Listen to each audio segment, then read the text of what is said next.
Astaghfirullah. Assalamualaikum warahmatullahi wabarakatuh. Alhamdulillah wassalatu wassalamu ala Rasulillah wa ala alihi wa sahbihi wa mawalah wa la hawla wa la quwata illa billahi wa ba'du. Alhamdulillah, di malam hari ini kembali kita duduk untuk berthalabul ilmi,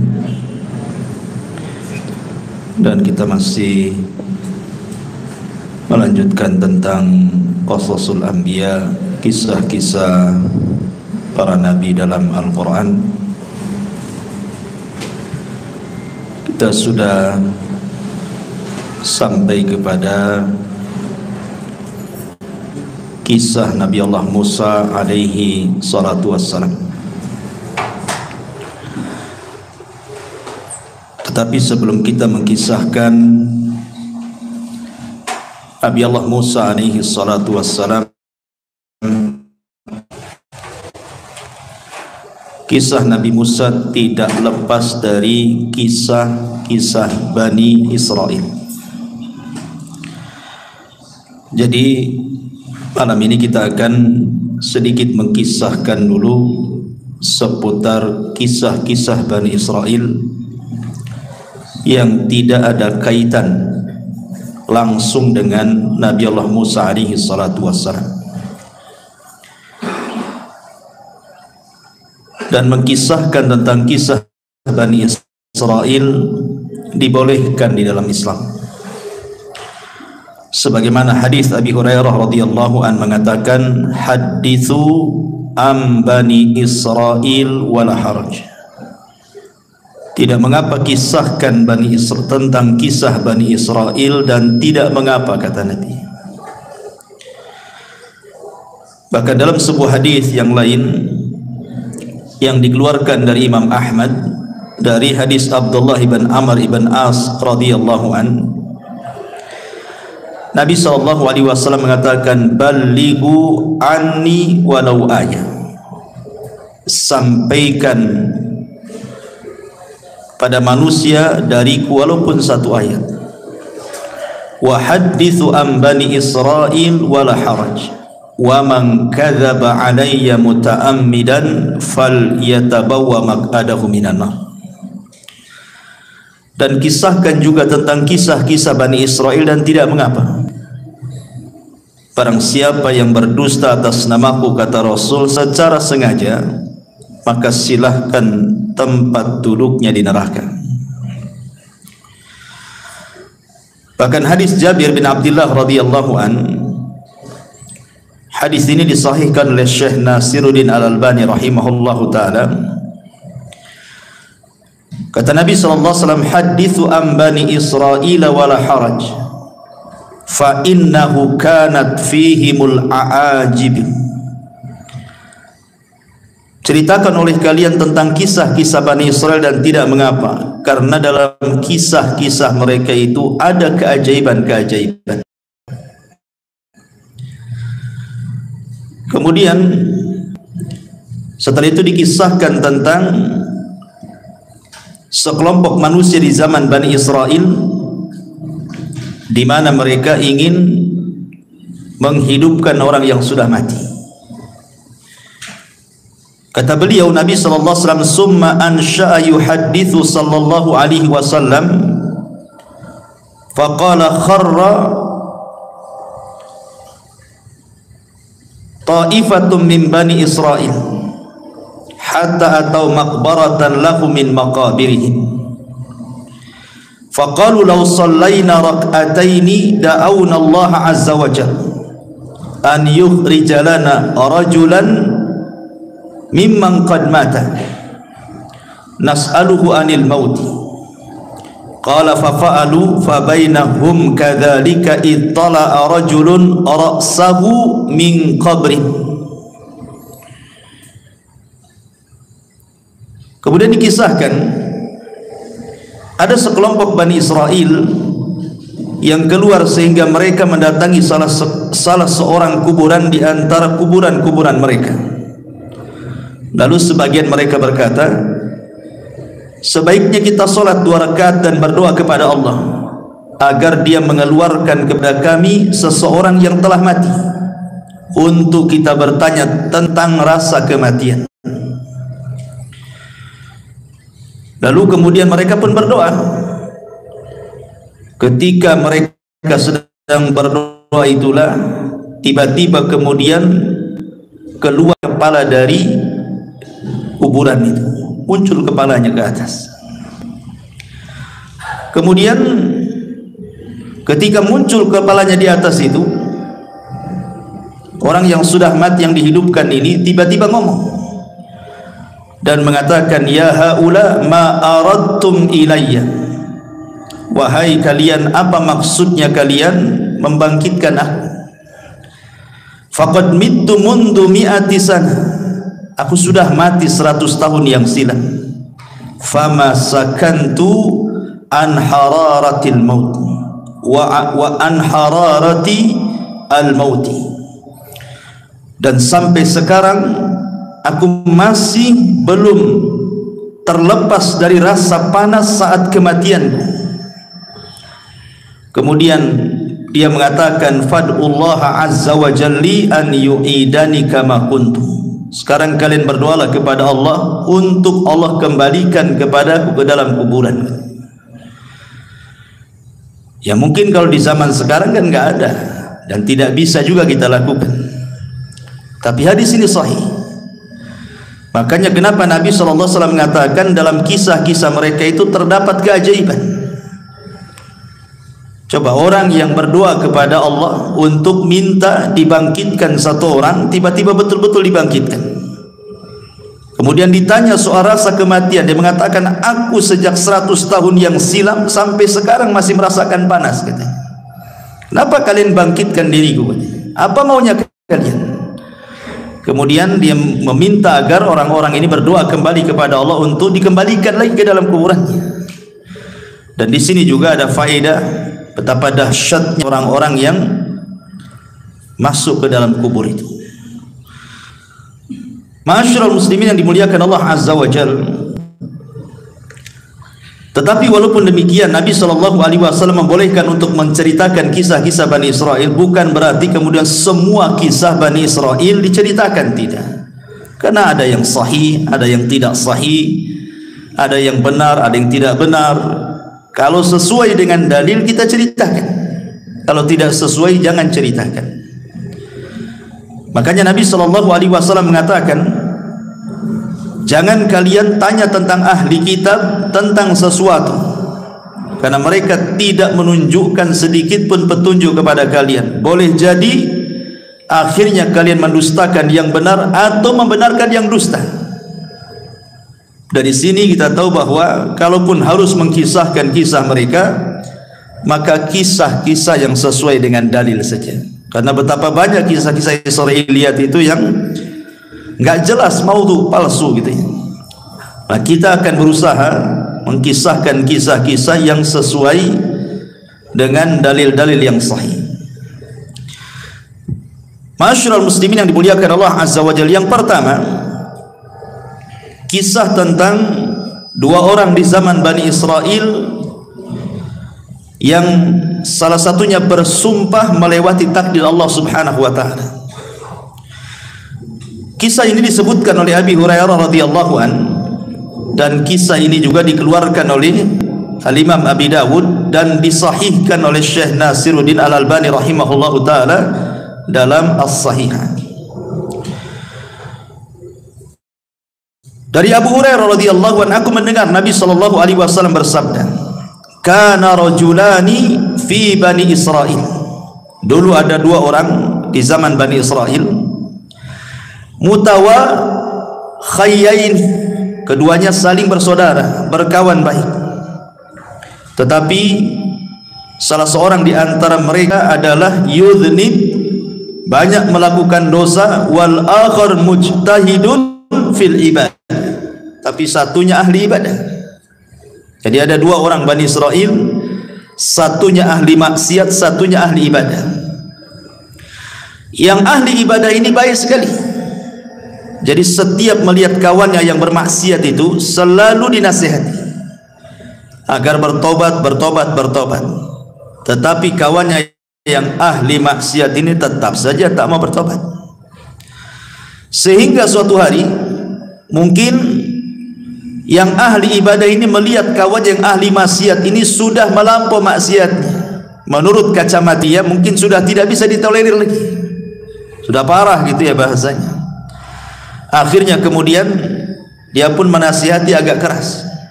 Masalahnya nasihatnya inilah yang jadi masalah. Dia mengatakan kepada kawannya ini yang ahli maksiat ini dengan bersumpah, wallahi illam tatub la yaghfirallahu lak aw la yadkhulukallahul jannah. Kalau engkau tidak bertobat kepada Allah Subhanahu wa taala, kupastikan kau tidak akan diampuni dosamu dan kupastikan kau tidak masuk surga. Lah ketika kemudian disebutkan, orang yang ahli maksiat ini juga marah dan mengatakan, khallini wa rabbi abu ista alayya raqiban, ngapain kau peduli dengan aku, katanya. Apakah engkau diutus oleh Allah jadi malaikat raqib mengawasi aku tiap hari?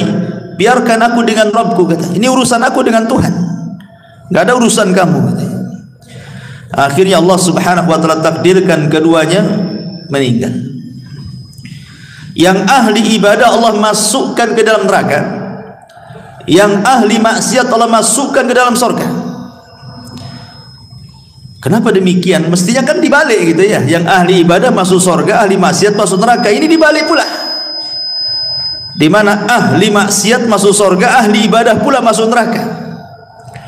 Masalahnya, kata Abu Hurairah radhiyallahu an, ketika mengomentari hadis ini, dia mengatakan, walladzi nafsi biadi, demi zat yang jiwaku berada di tangannya, kata Abu Hurairah, demi Allah, yang satu itu, maksudnya yang ahli ibadah itu, sudah mengucapkan dengan satu kalimat, au baqad dunyahu wa akhiratah, yang menjadikan dunia dan akhiratnya terjungkal. Artinya tidak ada manfaatnya. Dunia tidak ada manfaat, akhiratnya pun tidak ada manfaat. Kenapa coba? Perhatikan di sini, kenapa Allah Subhanahu wa taala masukkan ahli ibadah ini ke dalam neraka dan ahli maksiat ke dalam surga? Karena yang ahli ibadah ini merasa ujub dengan ibadahnya. Dia merasa sombong dengan ibadahnya, seolah-olah dia paling suci dibandingkan kawannya yang ahli maksiat. Lah ujubnya inilah yang menjadikan Allah tidak suka. Sombong dia itu yang Allah tidak suka. Makanya ada kata-kata para ulama ini, seandainya ada ahli maksiat, semua maksiat dia lakukan, kemudian dia bertobat kepada Allah Subhanahu wa taala dengan tangisan, jauh lebih baik dibandingkan seseorang menghabiskan waktunya untuk ibadah tetapi ada ujub dalam hatinya. Jadi yang menjadikan orang ini masuk neraka apa? Karena ujub, merasa bahwa ibadahnya itu lebih hebat gitu ya. Sementara tidak tahu bahwa Allah Subhanahu wa taala itu tidak suka dengan ujub. Kemudian yang kedua kesalahannya adalah dia bersumpah atas nama Allah sehingga melewati takdirnya.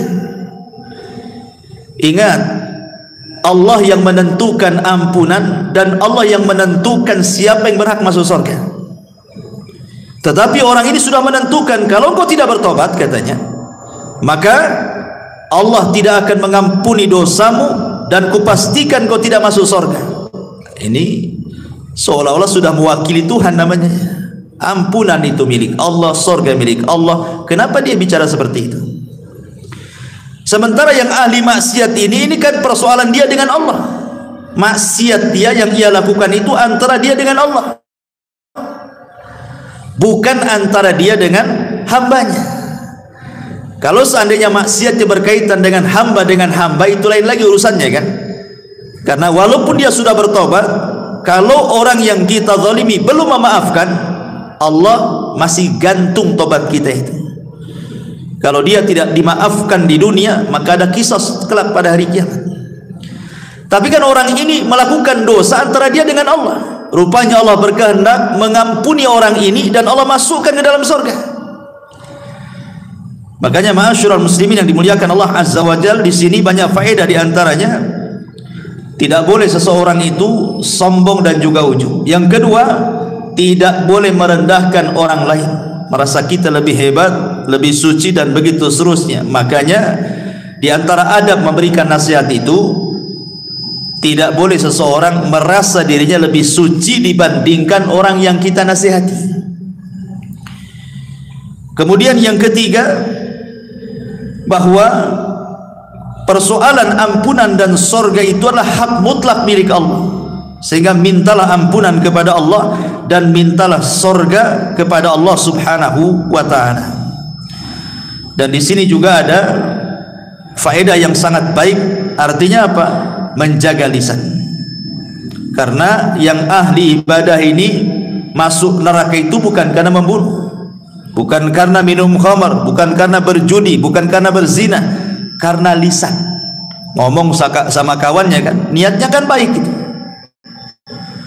Niatnya baik supaya kawannya tobat, tapi ucapannya salah.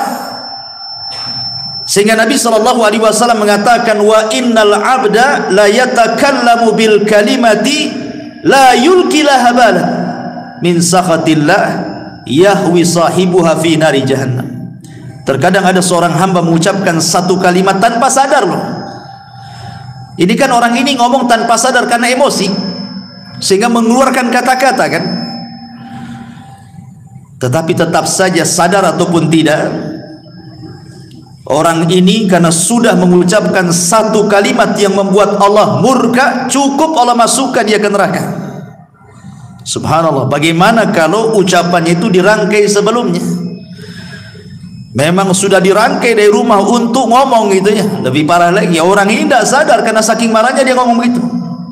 Maka ini juga ada faedah tentang jaga lisan dan juga beradablah kepada Allah Subhanahu wa taala. Jangan melintasi takdir yang sudah Allah takdirkan kepada setiap manusia.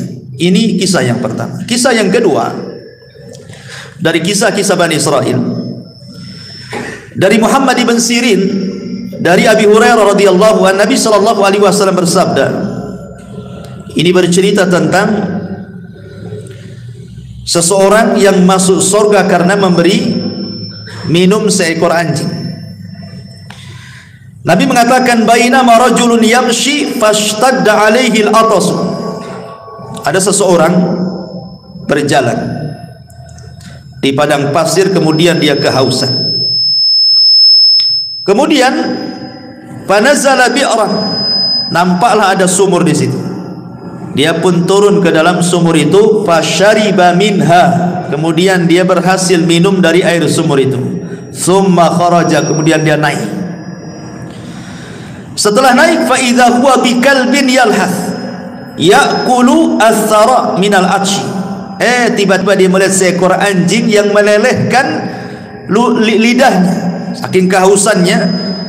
Dia sampai kemudian memakan tanah yang ada di bawahnya, mencari air maksudnya.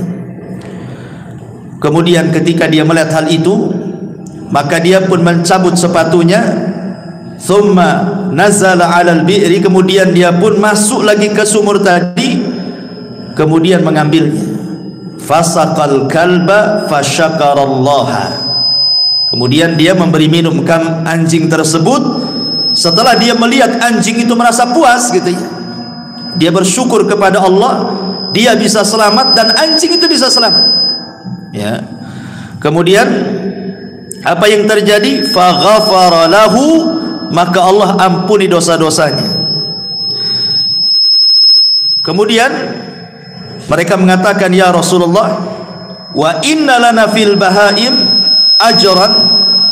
Apakah, kata Nabi, para sahabat mengatakan, wahai Rasul, apakah kami akan mendapatkan pahala ketika kita berusaha untuk menyayangi binatang? Maka Nabi SAW mengatakan, fi kulli kabidi ratbatin ajrun. Kata Rasul, pada setiap yang berhati basah itu, kalau kita sayang dengan hal itu, maka itu dapat pahala. Artinya di sini ada faedah besar bahwa seseorang itu dalam Islam dituntut untuk menyayangi binatang. Menyayangi binatang. Yang kedua, memberi makan atau minum kepada binatang itu termasuk sedekah. Termasuk sedekah. Sampai ada seorang syekh itu ditanya, "Ya syekh, apakah kalau seandainya saya punya peliharaan kucing, kemudian kita pelihara baik-baik, kita kasih minum, kita kasih makan, kita rawat dia, apakah kalau seandainya pahalanya aku kirim kepada orang tuaku yang sudah meninggal, apakah sampai?" Maka syekh ini mengatakan, ya tentu sampai, karena setiap sedekah itu bermanfaat untuk orang mati. Tapi tentu yang paling bermanfaat kepada orang mati tentu adalah doa. Yang pertama doa kan, baru kemudian sedekah. Yang paling manfaat bagi orang mati itu adalah doa dulu, baru kemudian sedekah.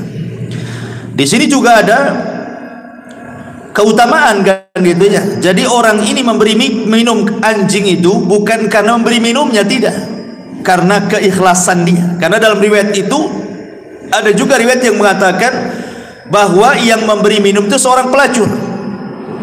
Seorang pelacur dari Bani Israel, sama kisahnya. Kemudian seorang pelacur ini pun Allah Subhanahu wa taala masukkan ke dalam surga karena keikhlasannya. Jadi bukan karena memberi minumnya, tetapi karena keikhlasan dia. Jadi Allah melihat keikhlasannya sehingga Allah masukkan wanita itu ke dalam surga, menunjukkan keutamaan ikhlas di sini. Ini kisah yang kedua. Kisah yang ketiga, kisah seorang nenek di zaman Bani Israel yang minta surga. Ini dijelaskan dalam riwayat Abi Musa al-Ash'ari radhiyallahu an. Di sini juga disahihkan oleh Syekh Nasiruddin Al-Albani rahimahullahu taala. Ketika Nabi sallallahu alaihi wasallam pulang dalam peperangan, kemudian kehabisan bekal, kemudian dia pun mencari orang yang mau menjamunya. Ketemulah seorang nenek Yahudi di perbatasan Madinah. Dalam riwayat Arabian, seorang Arab Badui. Kemudian Nabi SAW meminta izin untuk meminta sesuatu yang dimakan dia, diminum dia dengan para sahabatnya. Maka dengan senang hati wanita Yahudi yang sudah tua, atau dalam riwayat seorang Arabi, seorang Arab Badui ini, memberi makan dan minum Rasul dan pasukannya. Maka Rasul itu ingat tidak pernah melupakan jasa kebaikan orang. Makanya Nabi SAW bertanya, sepulangnya kami ke Madinah, kira-kira apa yang bisa kami berikan kepadamu atas jasa kau memberi makan dan minum kepada kami? Nanti kami akan utus mengirim kebutuhan. Minta sekarang, kira-kira apa? Maka tiba-tiba kemudian dia meminta macam-macam.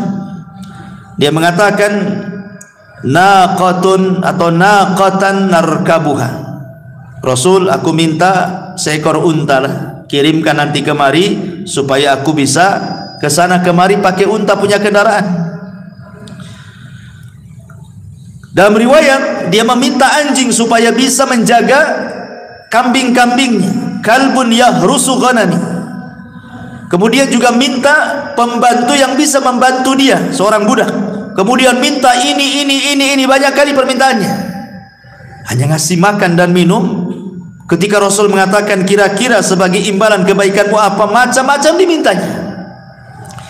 Maka Rasul mengatakan, tidakkah kau lemah untuk seperti seorang nenek di zaman Bani Israel?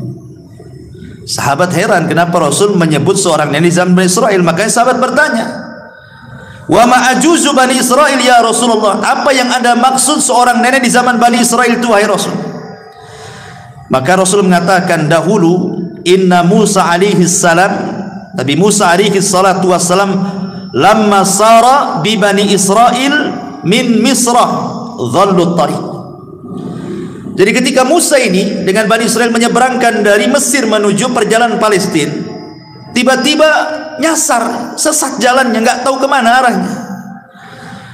Kemudian para tokoh-tokoh Bani Israel, orang-orang pilihan Nabi Musa ini mengadu kepada Nabi Musa dan mengatakan, kami ingat bahwa dahulu Nabi Yusuf alaihi salatu wassalam sebelum meninggal, dia berwasiat agar dikuburkan di Palestina, jangan dikuburkan di Mesir. Akhirnya kemudian Nabi Musa mengatakan, kalau begitu kita ambil jasadnya, karena jasad para nabi itu tidak akan dimakan tanah. Walaupun ratusan tahun, ribuan tahun sekalipun, tetap saja jasadnya seperti itu. Kalau seandainya Allah izinkan kita membongkar kuburan Rasul kita, tentu jasadnya tidak akan dimakan tanah. Tapi kan tidak boleh kita mengambil jasad Nabi. Lah, akhirnya Musa bertanya, siapa di antara kalian yang tahu tentang letak kuburan Nabi Yusuf itu? Maka salah seorang di antara mereka ada seorang nenek zaman Bani Israel ini. Kata Nabi Musa, kalau gitu kita datangi nenek itu untuk menunjukkan di mana kuburannya. Datanglah kemudian Bani Israel ini kepada nenek Bani Israel tadi dan minta ditunjukkan di mana letak kuburannya. Tetapi nenek itu juga tidak mau gratisan, tetap ada imbalannya. Sehingga Nabi Musa bertanya, apa imbalannya supaya engkau bisa menunjukkan di mana kuburan Nabi Yusuf? Tiba-tiba nenek ini mengatakan, aku hanya menginginkan an akuna ma'aka fil jannah. Tolong doakan kepada Allah, jadikan aku bersamamu di surga, katanya. Subhanallah, ya. Tentu Nabi Musa terdiamlah. Nabi Musa kan nggak punya surga, yang punya surga Allah, kan begitu. Masa hanya menunjukkan di mana kuburan Nabi Yusuf minta surga? Jadi teman Nabi Musa lagi, kan? Terlampau tinggi kan bayarannya. Tetapi Allah Subhanahu wa taala kabulkan permintaan nenek ini. Kemudian diutus Jibril, kemudian diberitahu kepada Nabi Musa, katakan kepada nenek itu sudah dikabulkan. Maka Musa pun mengatakan, Allah sudah mengabulkan permintaanmu. Sekarang di mana kuburannya? Kemudian ditunjukkan dan diambilnya jasad Nabi Yusuf. Kemudian mereka pun tidak lagi tersesat jalan dan Nabi Yusuf dikuburkan di mana? Di Palestina. Ya. Lah kisah ini, ma'asyiral muslimin yang dimuliakan Allah Azza wa Jalla, Rasul ingin menyinggung seorang nenek yang mengatakan orang Badui, ada juga yang mengatakan seorang nenek Yahudi. Maksudnya kalau sudah tua itu jangan macam-macam permintaan dunianya. Lihat nenek zaman minta unta, minta anjing untuk menjaga ternaknya, minta pembantu, minta ini, minta itu. Kok sudah tua maksudnya? Kalau sudah tua itu dekat-dekat mati. Banyak-banyak minta surga gitu maksudnya. Karena di zaman Nabi SAW ada anak kecil yang luar biasa, namanya Rabi'ah ibn Ka'ab al-Aslami.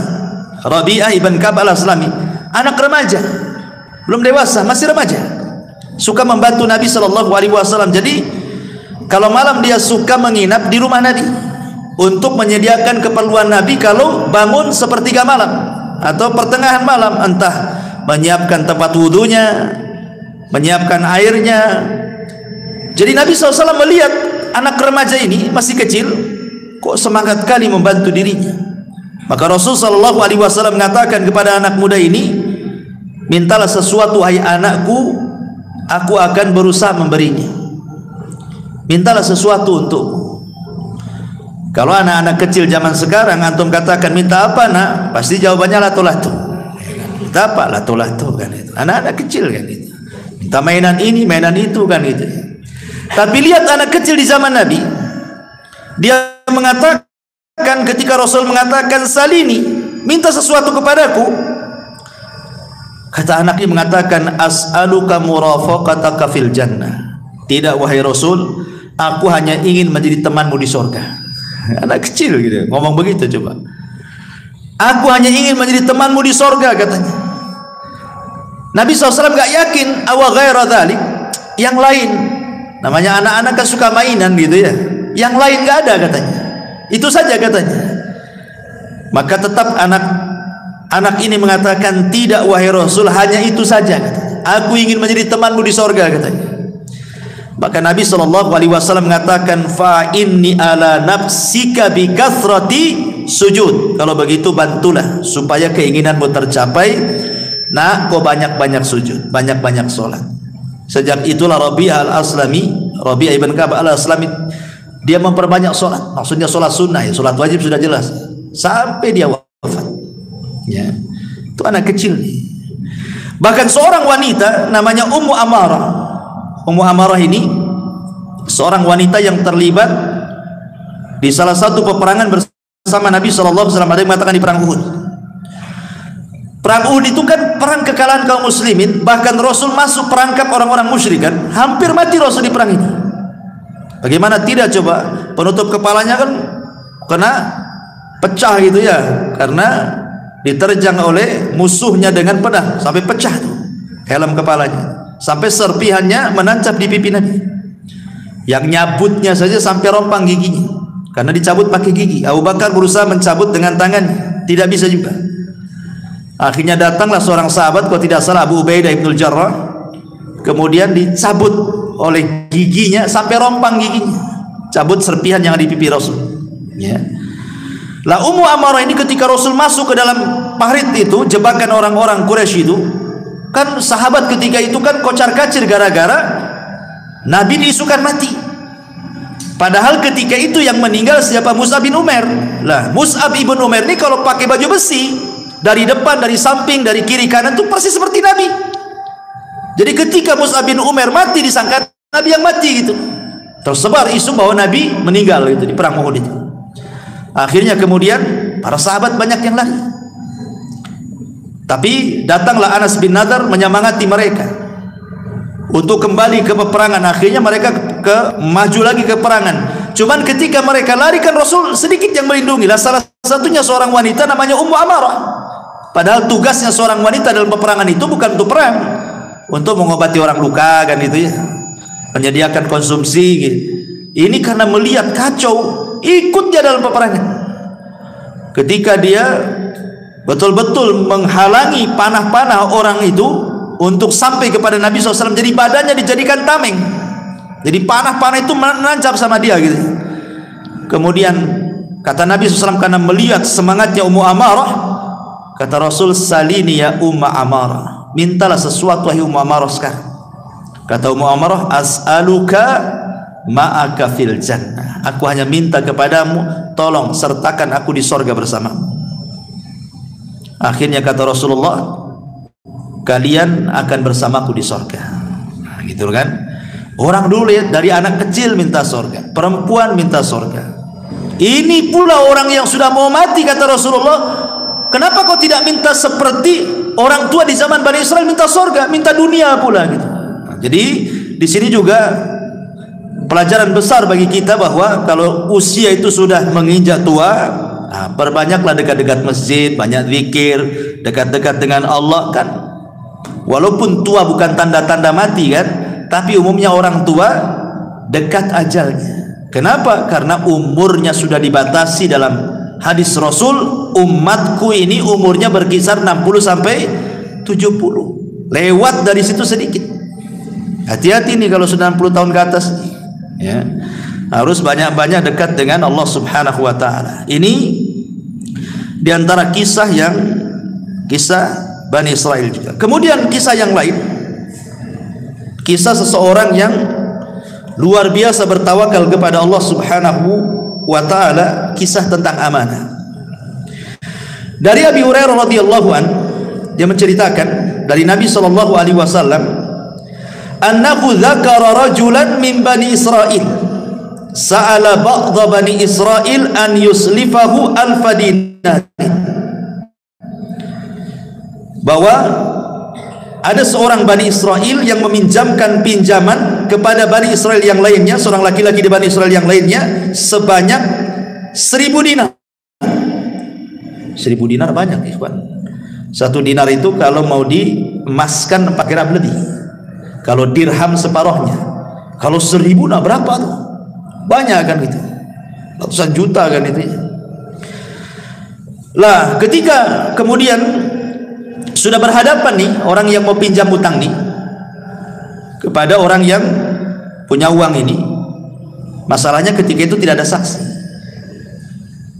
Gimana ini tidak ada saksi? Kalau kita kan, kalau antum pinjam uang sama saya, kalau di atas 50 juta kan tentu harus ada saksi gitu ya, kalau perlu bawa notaris gitu ya kalau kita ya.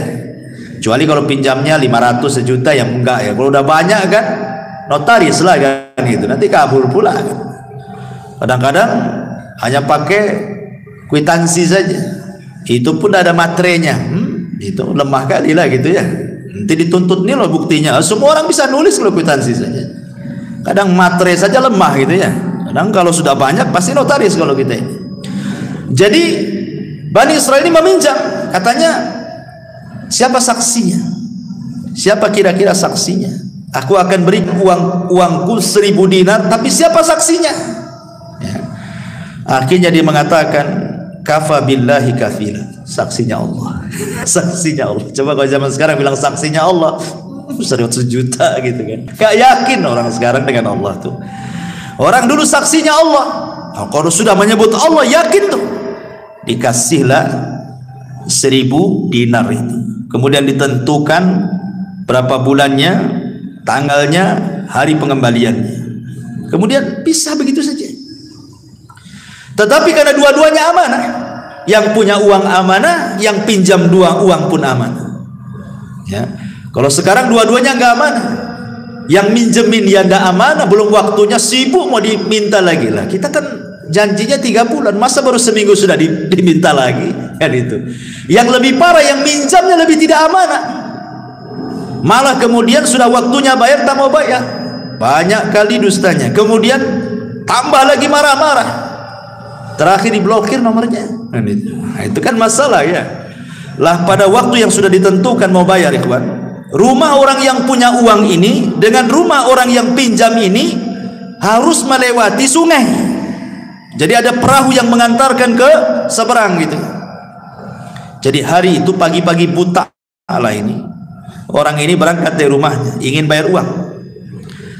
Karena jauhnya jaraknya, akhirnya sampailah sore hari. Sementara kapal yang mengantarkan dari ujung ke ujung sungai itu sudah nggak ada lagi. Ya, mungkin kalau sekarang kan ada last ferry jam berapa gitu ya, udah ketinggalan kapal, udah nggak ada. Karena dia takut kepada Allah Subhanahu wa taala, sudah janji nih harus dibayar, takut kepada Allah Azza wa Jalla, dia bingung. Sementara orang yang punya uang pun bingung dan nunggu-nunggu, kok tak nampak-nampak, mau bayar enggak ini? Gitu ya. Akhirnya dia tawakal kepada Allah Azza wa Jalla, diambilnya kayu, kemudian dibelah, kemudian uangnya ditaruh di situ, kemudian diikat, nulis surat dia di situ, kemudian dihanyutkan ke sungai, kemudian pulang. Dan dia mengatakan bismillahi tawakkaltu ala Allah, hanya menyebut namamu ya Rabb, aku bertawakal kepada Allah, sampaikan uang ini kepada orang itu, aku sudah berjanji hari ini harus sampai. Pulang dia ya. Sementara yang nunggu-nunggu di seberang sana bingung nih, kok nggak datang-datang, sudah mau maghrib pun tak datang-datang. Dipikirnya daripada kemudian pulang tak nenteng-nenteng, mendingan cari kayu bakar kan itu.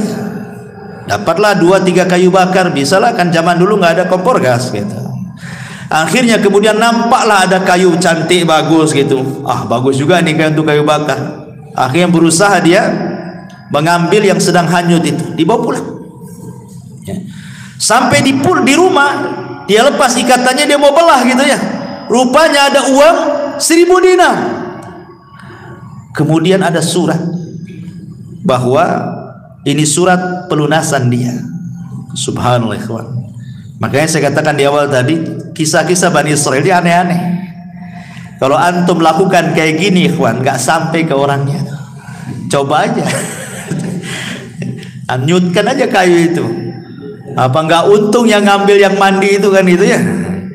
Nah dari sini ma'asyiral muslimin yang dimuliakan Allah Azza wa Jalla, ketika akhirnya ini pun bingung nih, karena kan zaman itu belum ada handphone. Kalau ada handphone kan bisa lah WA gitu, sampai tak gitu kan, tak sampai ya, atau sampai kan nggak ada WA. Jadi suatu hari ketemu ini orang yang ngutangi dengan orang yang berhutang ini. Kemudian dia mengatakan kepada orang ini, sesungguhnya waktu aku hendak mengirim uang itu kapal sudah tidak ada, tetapi aku berusaha meletakkan di kayu, mudah-mudahan sampai kepadamu. Kemudian dia mengatakan, fa innallaha qad adda 'anka alladhi ba'da. Tenang, Allah sudah hantarkan kayu yang kau simpan uang itu kepadaku, katanya. Subhanallah. Dari sini kata para ulama, bagaimana ada beberapa faedah. Yang pertama tentang pentingnya seorang itu membayar hutang, sudah jelas ya. Kemudian yang kedua di sini ada fadlut tawakul, keutamaan tawakal yang kuat. Pasti orang bertawakal itu akan menyampaikan kepada tujuannya. Orang kalau menghendaki sesuatu kemudian menambatkan kepada Allah keinginannya, pasti Allah Subhanahu wa taala tidak akan menyia-nyiakan orang yang mengatakan, ya Rabb, wahai Rabb, aku ingin begini. Tawakalnya kuat ya. Kemudian juga di sini juga ada tentang karamah para wali, isbat karamah al-auliya. Bagaimana di sini wali-wali Allah yang betul-betul beriman dan bertakwa Allah tolong. Ya, ini kan keajaiban gitu kan, mengantar uang pakai kayu bakar gitu ya. Kemudian juga dibolehkan seseorang di sini untuk hutang piutang. Dan ingat, hutang piutang dalam Islam ini murni persoalan sosial. Tidak boleh mengambil keuntungan dalam hutang piutang. Ingat ya, hutang piutang ini persoalan sosial, murni soal persoalan sosial, sehingga tidak boleh mengambil keuntungan. Kalau ada hutang piutang mengambil keuntungan, berarti Anda sedang bertransaksi riba. Seperti dulu kan rentenir, pinjam 100 bayar 110, ya kan? Pinjam 1000 bayar 1100, itu rentenir. Atau di bank-bank ribawiyah kan ma'ruf, hutang-hutang mesti harus ada bunganya, semua riba, tidak boleh. Ataupun hutang piutang seolah-olah digambarkan bisnis, yang banyak terjadi di masyarakat kan. Pamannya, saya sudah punya usaha, sudah jalan, cuman pengen dikembangkan, tidak ada modal lagi. Datanglah anak ke antum, ada nggak antum uang 50 juta per bulan, saya kasih antum 2 juta, mau nggak? Saya sudah ada usaha, anak pinjam saja, kalau kapan-kapan antum mau ngambil, antum bisa ambil.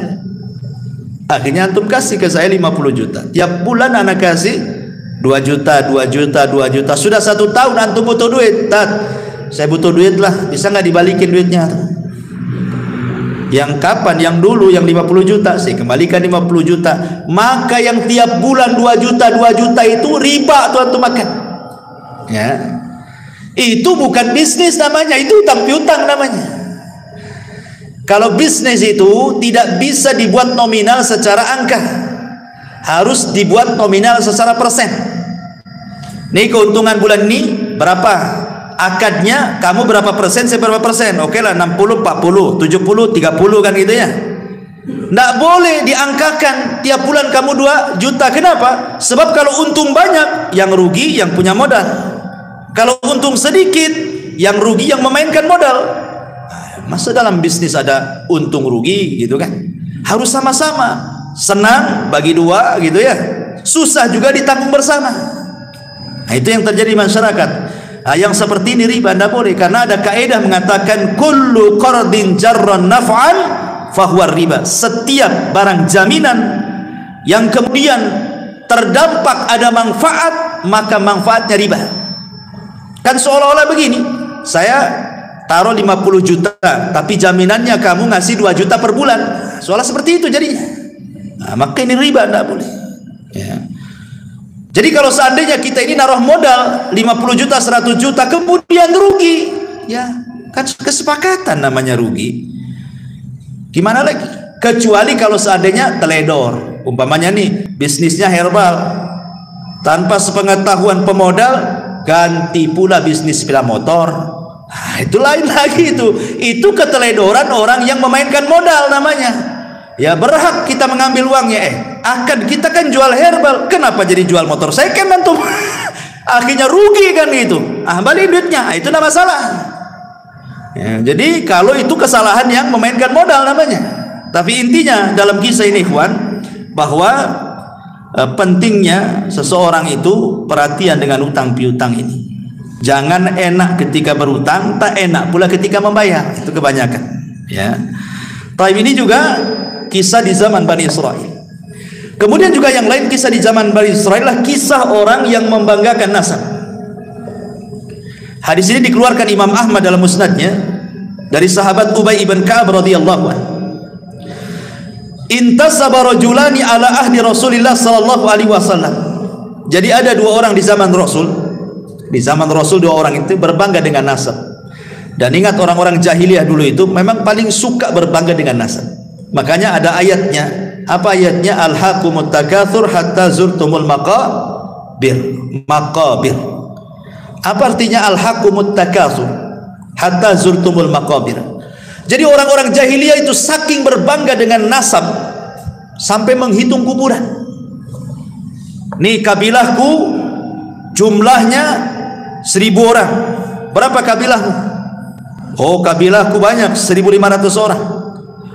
Kemudian mereka datang ke kuburan. Ayo kita hitung kuburan-kuburan dua. Nih, lihat kuburan. Sampai hitung kuburan orang itu. Ini kuburan, ini kuburan ini, kuburan ini. Dihitung tuh kuburan tuh. Nanti banyak-banyakkan kuburan tuh. Terutama kuburan-kuburan orang-orang yang nenek moyangnya berhasil. Oh ini yang ini dulunya mantan menteri nih. Nah, ini mantan jenderal nih. Nah, begitu berbangga dengan kuburan orang jahiliyah itu. Jadi zaman Rasul, satu orang berbangga dengan nasab dan mengatakan, kamu tahu siapa saya? Kata, saya anak fulan ibn fulan ibn fulan ibn fulan ibn, sampai 9 kakeknya disebut. Kemudian setelah dia menyebut 9 kakeknya, dia menghina kawannya dari kabilah lain dan mengatakan, amma anta fala ummalaka. Adapun kamu saya yakin tidak punya keturunan sehebat aku, katanya. Rasul hebat. Rasul marah. Apa yang kalian lakukan, kata Rasul, persis seperti dua orang di zaman Bani Israel. Rasul mengkisahkan tentang kisah Bani Israel. Kemudian Rasul menceritakan, di zaman Nabi Musa Bani Israel itu ada dua orang persis seperti kalian. Yang satu mengatakan ana fulan ibnu fulan ibnu fulan ibnu fulan ibnu fulan, sampai 9 kakeknya disebut. Dengan bangganya dia mengatakan, lihat kakek buyutku nih, orang-orang hebat semuanya. Amma anta fala ummalaka. Adapun kakek buyutmu paling orang-orang biasa saja, katanya. Sekarang udkur abaka, sebutkan turunan, ya. Akhirnya kemudian dengan malu-malunya dia mengatakan, adapun ana fulan ibnu fulan ibnu fulan. Dia cuma menyebutkan 2 kakeknya saja, karena kakek yang ketiganya kafir. Dia benci menyebut kakeknya yang kafir. Kemudian dia ulang lagi, ana fulan ibnu fulan ibnu fulan ibnul Islam. Dia bilang kakeknya yang kafir itu dikatakan Islam. Saya anaknya fulan bin fulan bin Islam, katanya. Karena dia nggak mau kaki yang keempat, ketiganya itu kafir masalahnya. Dia nasabkan ke Islam. Kemudian Allah takdirkan, kata Rasul, keduanya wafat.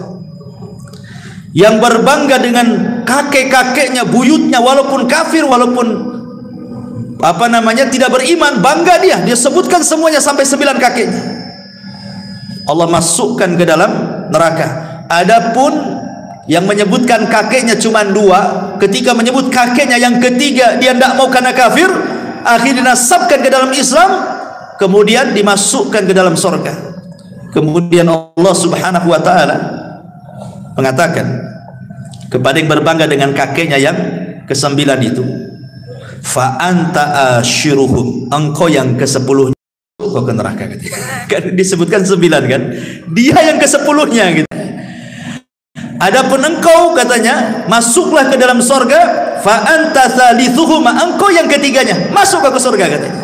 Gitu kan. Bayangkan, orang ini masuk neraka ya bukan karena mencuri, bukan karena minum khamr, karena nyebutkan saya putra ini putra ini putra ini. Masuk neraka.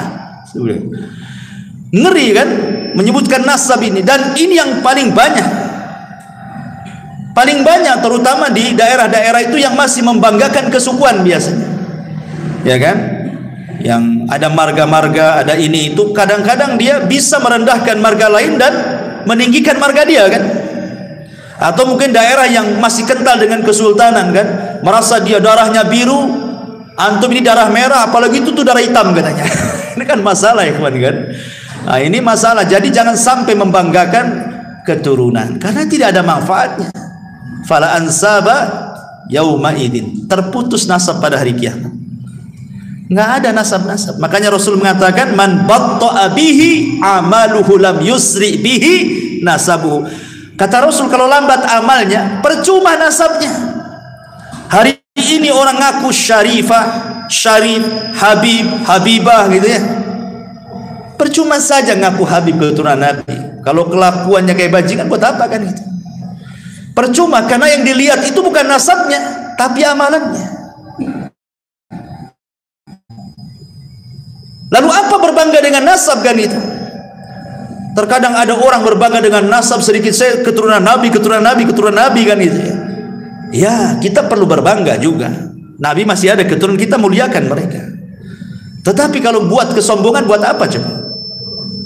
Maka nasab itu tidak ada gunanya di akhirat.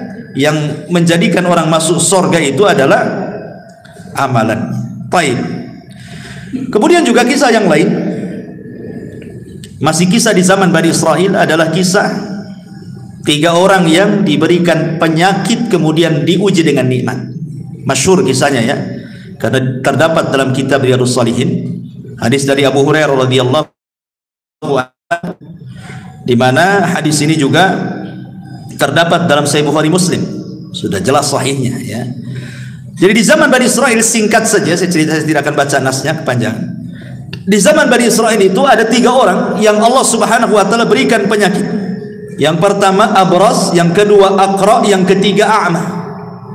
Abras, aqra, a'ma ya. Maksudnya abras itu seseorang yang punya penyakit sopak ya. Sopak itu apa ya? Semacam penyakit kulitnya, rusak kulitnya ya. Baras. Kemudian yang kedua, Allah Subhanahu wa taala berikan penyakit aqra, penuh dengan penyakit di rambutnya sehingga tidak satu helai pun rambut itu tumbuh dan banyak boroknya. Ingat di zaman dulu kan, zaman baheula lah ya, yang sudah tua-tua ini biasanya dulu kan rambut ini sudah kayak mahkota. Zaman dulu kan rambut tuh mahkota, makanya zaman dulu itu yang nampak di di pesak belakang celana itu bukan dompet, sisir. Ya kan, zaman dulu kan sisir di sini tuh. Nampak gagang sisirnya. Kalau zaman dulu kan dikit-dikit nyisir itu. Karena zaman dulu rambut itu luar biasa. Sampai kalau perempuan itu bisa dijual tuh potongannya itu. Belum ada wig zaman sekarang kan. Zaman dulu tuh bisa dijual tuh potongan rambut, apalagi yang bagus mahal. Nanti dibuat gelung gitu kan. Itu zaman baheula kan. Apalagi di zaman Bani Israil, tambah lagi zaman kita aja baheula itu rambut tuh kayak mahkota di kepala gitu. Malu kalau rambut jelek itu zaman dulu. Apalagi zaman dulu kan banyak kutu ya kan. Nggak tahu sekarang kutu ini pada kemana, hilang semua. Jadi akhirnya kemudian yang ketiga orang buta. Lah Allah Subhanahu wa taala mengirim malaikat dalam bentuk manusia, datanglah kepada orang yang punya penyakit sopak, baros, yang penuh dengan borok di badannya itu. Kemudian dia mengatakan, tamanna ya abdi, kalau bercita-cita Allah Subhanahu wa taala memberikan sesuatu, kira-kira apa cita-citamu? Maka yang punya penyakit kulit mengatakan, kalau Allah kabulkan cita-citaku, aku hanya ingin satu, supaya Allah membersihkan semua penyakit di badanku dan Allah memberikan kulit yang indah kepadaku. Akhirnya orang ini mengusap, malaikat yang menjelma orang ini diusap, sembuh seketika. Senanglah orang ini. Kemudian sebelum pulang, malaikat ini sebelum menghilang, dia mengatakan, kira-kira hewan apa yang kau sukai?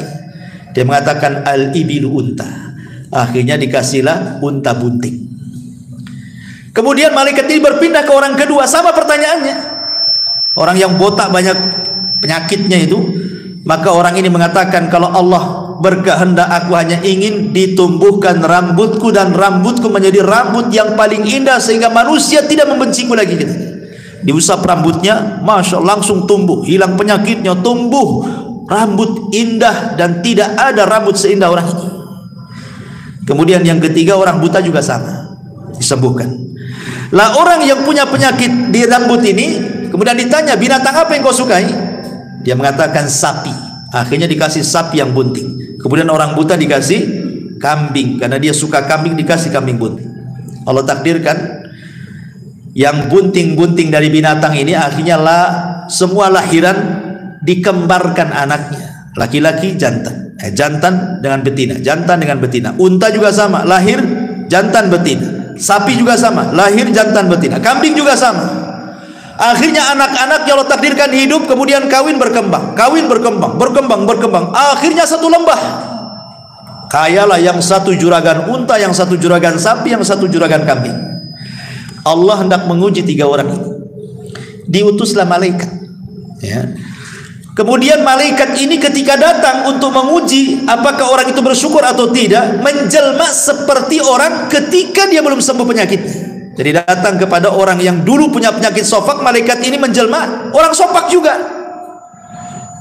Maksudnya supaya diingatkan. Itulah kadang-kadang kalau kita pandai bersyukur kan, dulu kita pernah susah kerja, kemudian kaya, nengok orang susah itu akan terbayang, dulu juga saya kayak dia kan itu. Maksudnya seperti itu. Jadi akhirnya dia mengatakan, wahai fulan, engkau kan banyak untamu katanya. Berikanlah 1 unta untukku. Aku ini orang susah katanya. Bukankah unta-untamu itu pemberian dari Allah? Diingatkan. Ya. Tiba-tiba dia mengatakan enak saja, ini untaku warisan bapakku. Kan kufur dia. Dia mengatakan ini unta-unta warisan bapakku. Kemudian kata malaikat ini, wahai fulan, lihat kondisiku katanya. Bukankah dulu seperti diriku gitu maksudnya. Diingatkan, bukankah aku dulu seperti diriku? Dia mengingkarinya, tidak katanya. Maka malaikat tidak mengatakan, jika perkataanmu dusta, maka Allah akan kembalikan semua nikmat-nikmatmu akan dicabut oleh Allah Subhanahu wa ta'ala. Karena dia dusta, seketika akhirnya muntahnya mati semua, badannya terserang penyakit lagi, datang lagi penyakit sofaknya. Ya, orang yang tidak syukur nikmat, Allah kembalikan dan Allah ambil nikmatnya. Naudzubillah. Kemudian orang yang kedua juga sama, yang rambutnya yang dulunya botak, malaikat pun sama, datang dalam bentuk orang botak, sama juga tidak bersyukur, akhirnya dibuat botak lagi, banyak penyakit lagi, sapinya dimatikan semuanya, kecuali orang buta. Ketika orang buta ini yang sudah tidak buta lagi, malaikat datang dalam bentuk orang buta, diminta kambingnya. Apa kata buta? Jangankan kau minta 1 kambing, 1 lembah kau ambil katanya. Sudah cukup pemberian, melihat ini nikmat yang luar biasa katanya. Malaikat ini baru ngaku, aku ini utusan Allah, hendak menguji kamu. Karena engkau bersyukur, maka matamu tidak akan buta selamanya dan kambingmu akan semakin banyak di lembah itu. Ini kan, ini namanya apa? Tentang pentingnya orang syukur nikmat. Ini juga diantara kisah-kisah Bani Israil. Dan di sini juga ada keimanan bahwa malaikat bisa tasyakul. Malaikat itu bisa tasyakul. Tapi malaikat tidak bisa dilihat manusia. Kalau aslinya nggak ada manusia yang sanggup melihat kecuali Nabi kan itu ya, atau orang-orang yang diizinkan Allah Subhanahu wa ta'ala, atau kecuali hewan. Kalau hewan mungkin bisa melihat malaikat, seperti ayam bisa melihat malaikat. Makanya Rasul mengatakan apabila mendengar kokokan ayam di mana gitu ya. Nah, untung yang punya ayam tuh kan, malam-malam dibukokok nih. Nah, jangan-jangan ada yang nyuri ayam saya ini. Gitu.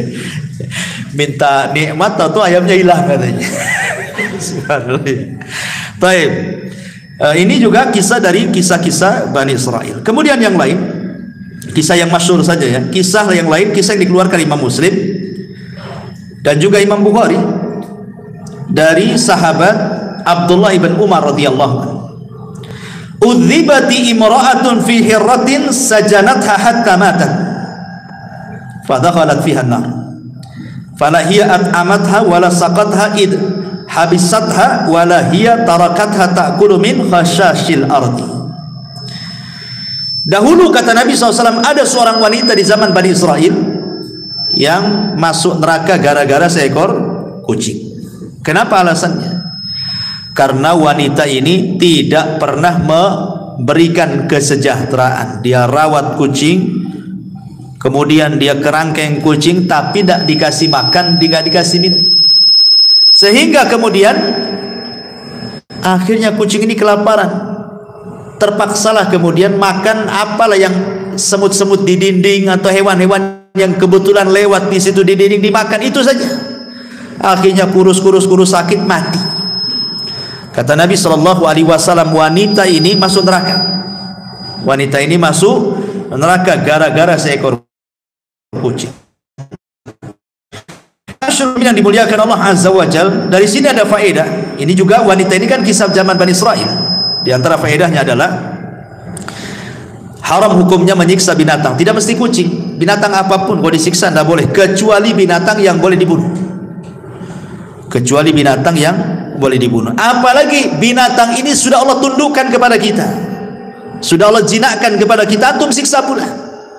Ayam, kambing, sapi, unta kan Allah jinakkan kepada kita, jangan disakiti. Makanya ketika ada orang mau menyembelih kambing di zaman Rasul, kemudian diseret dengan paksa dan dipukuli, apa kata Rasul? Hei fulan, apakah engkau akan membunuh kambing itu 2 kali? Sudah kau siksa, kau sembelih, katanya. Nggak boleh menyiksa binatang.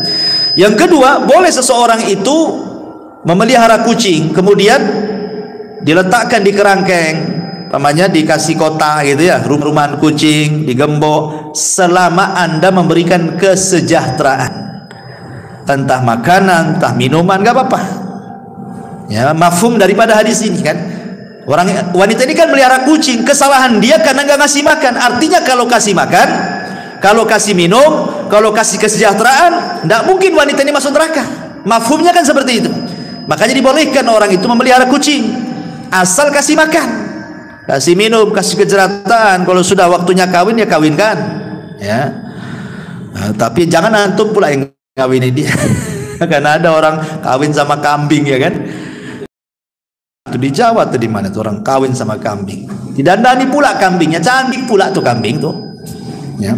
Tapi rupanya acting gitu ya. Jadi tangkap polisi, oh ini untuk ini saja, konten gitu ya. Ya alasan lah depan polisi kan. Jangan-jangan betulan tidak konten itu kan, naudzubillah. Karena juga kan ada ulama membahas orang yang menyetubi binatang, kan ada hukumnya. Ya, hukum bab tentang haramnya seseorang menyetubuhi binatang. Ketika dibahas para ulama, pastilah ada orangnya kan. Tidak mungkin ulama nyantumkan bab gitu saja nggak ada orangnya kan itu ya. Jangan-jangan betulan kan itu ya. Atau kalau konten, alhamdulillah. Tapi janganlah konten kayak gitu. Konten masa konten kawin-kawin sama kambing, kayak gak ada perempuan lagi kan. Nauzubillah. Ya. Taib. Kemudian juga di antara kisah Bani Israil adalah kisah kejujuran juga dan juga amanah. Ini kisah ini menarik. Kisah ini dikeluarkan Imam Bukhari dan Muslim dari Abi Hurairah radhiyallahu anhu. Ceritanya begini, singkat saja. Jadi ada seseorang punya tanah. Seorang ini punya tanah. Kemudian ada orang lain dari Bani Israil ingin membeli tanah itu. Akhirnya sudah deal-dealan harga sekian-sekian, deal, oke, kasih uang, mana tanahnya? Nih tanahnya, selesai. Ya. Tiba-tiba nih yang beli tanah ini pas mau digarap, dicangkuli, mau ditanami, tiba-tiba nemu harta karun penuh dengan emas. Kalau seandainya untuk hidup 7 turunan cukup tuh, saking banyaknya harta karun. Ya. Akhirnya kemudian nggak enak dia. Lah, saya kan beli kebun, bukan beli harta karun kan itu ya. Dicari orang yang membeli tanah itu. Setelah ketemu, ya fulan, ambil harta karunmu ini, saya kan beli kebunmu, katanya. Kata yang punya tanah sebelumnya, oh tidak, saya sudah beli kebun ini kepadamu. Kalau kau nemu apa-apa dalam kebunku kan milik kamu, karena kau sudah beli, katanya. Yang membeli tanah, oh tidak bisa, saya hanya beli tanah, bukan beli harta karunnya, katanya. Asih begitu aja, coba bayangkan. Ini kalau terjadi di zaman sekarang, mana ada antum bilang ini. Antum sembunyi-sembunyi lah, alhamdulillah, katanya kan. Ada harta karun, katanya. Akhirnya kemudian nggak mau juga, yang satu nggak mau, saya tahu. Akhirnya datang sampai ke pengadilan, bayangkan. Gara-gara ini sampai ke mahkamah. Hakim bingung, cemana mutusin ini. Ketika ditanya kepada yang penjual, dia mengatakan, saya jual tanah Pak Hakim. Kalau dia mendapatkan apapun dalam tanah, ambil, itu hak dia. Kemudian yang satu mengatakan, tidak Pak Hakim, saya membeli tanahnya, saya tidak beli harta karunnya katanya. Ini milik dia, ambil katanya. Kamu bingung hakim itu akhirnya kan. Mana satu nih mau kasih, ini tak mau kan itu. Kalau saya hakimnya ya sudah, kasihkan saya aja kan. Kalau saya hakimnya kan itu ya. Tapi Pak Hakim ini bijak. Kamu punya anak enggak? Punya. Siapa anakmu? Laki-laki perempuan? Laki-laki. Kamu punya anak? Sama. Perempuan, laki-laki, perempuan. Ah, kawinkan aja anakmu. Maharnya harta karunmu. Subhanallah. Akhirnya dinikahkan, jadi kaya anak-anaknya, nggak kemana-mana kan. Ya. Dari sini ma'asyiral muslimin yang dimuliakan Allah Azza wa Jal, ada faedah yang besar di sini dalam hadis ini tentang bayanu wara'il ba'i wal mushtari. Lihat bagaimana waroknya pembeli dan penjual. Penting warok dalam jual beli itu. Kenapa? Jangan sampai kita memasukkan hal yang syubhat dalam perut kita. Ingat Ibrahim bin Adham, dia beli segantang kurma di Mekah, 1 kilo lah bahasa, 1 gantang. Kemudian nampaklah 1 butir kurma di bawah gantang, dikiranya itu kurma yang jatuh dari gantang itu. Dia ambil, dia makan. Dia berhusnudzon, itu mungkin boleh jadi di takaran itu yang sudah ditakar jatuh. Ya. Kemudian dia pergi ke Palestina karena ingin i'tikaf di Masjidil Aqsa. Berhari-hari dia ibadah, nggak pernah khusyuk, nggak pernah khusyuk. Sholat nggak khusyuk, baca Quran nggak khusyuk. Akhirnya dia berpikir, itulah ulama dulu kalau memakan sesuatu yang haram tuh pengaruh kepada ibadahnya kan. Apa yang dilakukan saya ini? Kenapa ndak ibadah kok agak khusyuk-khusyuk? Diingat-ingat maksiat apa, perasaan tak ada maksiat saya kan. Rupanya teringat dengan 1 butir kurma itu. Oh, jangan-jangan gara-gara 1 butir kurma itu katanya. Langsung dia dari Palestina, bayangkan, berangkat bertolak ke Mekah. Ya kan jauh dari Palestina Mekah, mau sebulan ikhwan, PP 2 bulan kan itu ya. Langsung dicari orang yang jualan itu. Rupanya sudah tak ada.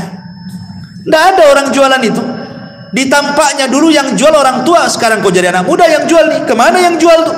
Didatangi. Nah, mana orang yang jual dulu di sini? Kan di sini orang tua dulu. Kata anak ini, oh iya itu bapak aku sudah meninggal katanya. Mau menangis dia gara-gara meninggal. Ya. Kemudian dicerita, gimana nak? Kalau seandainya kamu ikhlaskan yang 1 butir, kan bapakmu sudah nggak ada, otomatis nih warisan kamu. Ikhlaskanlah yang 1 butir itu katanya. Kata anak ini, Pak, gitu ya, kalau 1 butir saya ikhlaskan, masalahnya bapakku itu anaknya banyak katanya. Anaknya bukan saya saja, anaknya banyak, bersebar di mana-mana. Kata Ibrahim bin Adham, subhanallah, sudah, mana alamat-alamatnya? Saya akan datang minta maaf kepada mereka, minta diikhlaskan. Satu-satu didatangi anak-anaknya. Ketika sudah mengikhlaskan semuanya, barulah dia khusyuk ibadahnya. Kita ini nggak pengaruh mau ngambil nggak ngambil ibadah, karena memang nggak pernah khusyuk kita. Kan gitu. Jadi gimana lagi, nggak ngaruh. Memang hari-hari juga nggak khusyuk, sholat gak khusyuk, sudah nggak biasa. Tapi lihat ulama ini luar biasa kayak gini. Ya. Subhanallah ya. Ini juga diantara kisah Bani Israel. Kemudian juga ada kisah Bani Israel ini, seorang wanita pendek, karena ingin tinggi badannya, akhirnya dia diikatkan kayu di kakinya. Di kisahnya ini juga hadis sahih dikeluarkan Imam Muslim dari Abi Sa'id Al-Khudri radhiyallahu anhu dari Nabi sallallahu alaihi wasallam, kanat imra'atun min Bani Israil qasiratun tamshi ma'a imra'ataini tawilataini fattakhadat rijlaini min khashabin wa khataman min dhahabin mughlaqin mutbaqin thumma hasyathu miskan wa huwa atyabut tib famarrat baina al-mar'ataini falam ya'rifuha faqalat biyadiha hakadha. Dari Abu Sa'id Al-Khudri radhiyallahu an, bahwa Nabi SAW kemudian dia berjalan di antara 2 wanita yang tinggi. Lalu dia memakai sepatu dari kayu supaya tinggi juga gitu ya. Apa sekarang pakai hak ya, sepatu tinggi itu ya. Dan cincin dari emas yang tertutup. Kemudian dipolisinya dengan minyak wangi dari misik. Dia adalah wewangian yang paling wangi saat itu, dan sampai saat ini juga misik juga paling wangi kan. Dan minyak misik ini paling susah karena kan diambil dari darah menjangan. Jadi kalau ngambil minyak misik ini ada menjangan, atau menjangan ya kijang, itu kijang liar, lari kencang. nanti pas lari itu ditangkap. Nah, nanti darah khususnya, enggak semua darahnya, ada darah tertentu dalam kijang itu setelah lari kencang, itulah bahan minyak misik itu. Makanya mahal, karena harus kejar-kejaran dulu dengan kijang baru dapat minyak misik kan gitu. Minyak misik ini mahal gitu ya. Lah, kemudian lalu wanita ini berjalan di antara dua wanita itu, maka mereka para laki-laki tidak mengetahui. Kemudian dia ayunkan tangannya begini sambil gerak-gerak cincinnya. Cincinnya kan sudah diolesi minyak wangi, sehingga laki-laki tidak kenal dia. Dari sini kata para ulama, larangan tidak boleh memakai kaki palsu supaya nampak tinggi badan. Larangan, tidak boleh. Ya kan sekarang banyak kan, sepatu ditinggi-tinggiin biar nampak tinggi gitu ya, tidak boleh, haram. Ya. Dan di sini juga ada larangan tidak boleh seorang wanita berhias untuk di luar kepada suaminya. Berhias di luar tidak boleh. Menunjukkan bahwa berhias di luar suaminya bagi seorang wanita ini tradisinya siapa? Bani Israel, tradisi Yahudi itu. Atau yang meninggi-ninggikan badannya dengan sepatu yang tinggi supaya nampak tinggi, ini juga tradisi orang-orang Yahudi. Betul kata Rasulullah, tattabi'anna sanana man kana qablakum shibran bi shibrin wa dhira'an bi dhira'in hatta law dakhulu juhra dabin la dakhaltum. Kalian sedikit demi sedikit akan mengikuti tata cara umat sebelum kalian sejengkal demi sejengkal, sehasta demi sehasta. Kalaupun mereka masuk ke lubang biawak padang pasir, ingat, biawak padang pasir ini kalau dia punya buat lubang di padang pasir itu berkelok-kelok, nggak lurus, susah ya. Tapi walaupun demikian kalian ikut di belakangnya. Dan ingat ya, dhob padang pasir dengan dhob Batam beda. Biawak padang pasir dengan biawak Batam beda. Kalau biawak padang pasir itu warnanya putih, kalau biawak Batam warnanya hitam. Kalau biawak padang pasir makan sayur, kalau biawak Batam makan ular atau makan ngeri, makan semua kanibal kan. Ya, jadi nggak bisa disamakan. Oh, Rasul melihat Khalid bin Walid makan biawak gitu ya. Kemudian kata Khalid makan Rasul, kata Rasul tidak. Di negeriku nggak ada. Di sini ada sunnah takrir namanya. Rasul tidak mengharamkan dan tidak memakan. Artinya boleh makan biawak. Tapi biawak seperti apa yang bisa dimakan? Biawak di padang pasir yang nggak kanibal. Sebab kalau biawak padang pasir nih disatukan dengan biawak Batam satu kandang, dimakan tuh biawak padang pasir tuh. Ya. Nah, jadi tidak semua biawak. Kalau biawak kita haram lah. Dia kan termasuk hewan yang muftarish. Ya, hewan yang nerkam dengan kukunya kan. Itu tidak boleh. Ya, kalau biawak padang pasir kan udah yang dimakan dia rumput, sayur, dia enggak kanibal. Beda hukumnya, ya. Intinya bahwa di sini tidak boleh larangan seorang wanita meninggi-ninggi badan dengan kayu dan sepatu dan begitu seterusnya. Baik, kemudian juga kisah yang selanjutnya ya, yang sahih dikeluarkan Imam Muslim tentang kisah hujan yang hanya menyirami satu petak tanah saja. Dijelaskan dari Abu Hurairah radhiyallahu an, Rasul bersabda, "Bainama rajulun fi falatin minal ardi fasami'a sautan fi sahabin iski hadiqata fulan." Adalah seorang Bani Israel berjalan di pemantang sawah. Tiba-tiba nengok ada awan hitam sedang berjalan. Di balik awan itu ada yang bicara, "Hujani kebunnya si Anu." Ini anak muda heran, kenapa ada suara? Tengok kiri kanan tak ada, tengok depan belakang tak ada. Rupanya ketika tengok ke atas, rupanya suara dari atas. Terus berbicara, "Hujani kebun si fulan, hujani kebun si fulan bin fulan." Terus penasaranlah anak muda ini, diikuti awan itu. Setelah jauh dari pematang sawah itu, rupanya awan hanya berhenti di satu petak tanah itu saja. Kemudian hujan di situ. Anehnya, sebelah kiri, sebelah kanan, depan belakang tidak terkena cipratan air hujan itu. Hanya satu petak itu saja. Kok bisa? Di Batam saja kalau hujan lokal ya enggak gitu kali lah kan gitu. Berapalah satu petak tanah kan gitu ya. Ya kalau hujan lokal satu tiban kan itu, Batam Center tidak. Ini satu petak dihujani. Akhirnya kemudian penasaran lah anak muda, ditunggu siapalah pemilik kebun ini. Lama-lama keluar pula pemiliknya. Kemudian disetop. Kamu yang memiliki ladang ini? Ya. Siapa namamu? Fulan ibnu Fulan. Kaget anak muda ini. Kenapa? Ini nama-nama yang disebut di awan tadi. Sehingga dia penasaran. Maaf Pak, Bapak ini kalau panen, ya kan? Apa yang dilakukan dengan panenan itu? Maka bapak ini mengatakan, aku sih kalau panen aku buat 3 katanya. 1/3 untukku dan keluargaku untuk dimakan, 1/3 aku kembalikan ke ladangku, 1/3 aku sedekahkan katanya. Kenapa kau tanya itu katanya? Baru cerita tadi. Tadi ada awan, aku ikuti, rupanya hanya hujan di sepetak tanah bapak. Ya. Bagaimana di sini Allah Subhanahu wa taala akan menambah harta yang disedekahkan, syahidnya. Ma naqasa min mali sadaqah. Tidak akan berkurang harta yang disedekahkan, bahkan bertambah dan bertambah. Ya. Kemudian juga di antara kisah yang lain adalah kisah seseorang yang seorang raja yang meninggalkan kerajaannya untuk beribadah kepada Allah Subhanahu wa taala.